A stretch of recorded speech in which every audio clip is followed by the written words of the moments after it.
আমাদের ডিউসিএস এর যাত্রা প্রায় 10 বছরের। তো এই 10 বছরে ডিউসিএস অনেক বড় হয়েছে। এখন হয়তো আমাদের এক উইংয়ে যে কয়জন মানুষ, আগে পুরো ডিউসিএসই ওই কয়জন মানুষ ছিল। তো আস্তে আস্তে আমরা বিস্তৃত করছি, আমাদের পাখা মেলে আমরা উঠছি সংস্কৃতির আকাশে।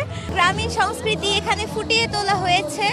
তো আরও যেগুলো হচ্ছে মানে বিলুপ্তির পথে, সেগুলো আরও ফুটিয়ে তোলা যেত, বাট আজকে ভালোই লাগছে। আজ আমরা বর্ষবরণ উৎসব করছি ঢাকা বিশ্ববিদ্যালয় সাংস্কৃতিক সংসদের পক্ষ থেকে। সকাল থেকে নানা আয়োজনে মুখরিত আজকের আমাদের এই টিএসসি চত্বর। আপনারা বাইরে নাগরদোলা দেখেছেন এবং এখানে বিভিন্ন রকম স্টল দেখতে পাচ্ছেন, এবং এখনই আমাদের সাংস্কৃতিক অংশ শুরু হবে, যেখানে আমি অংশগ্রহণ করছি মন্বন্তর নামক প্রোডাকশানে, যেখানে কবিতার সঙ্গে আমি নাচ করব।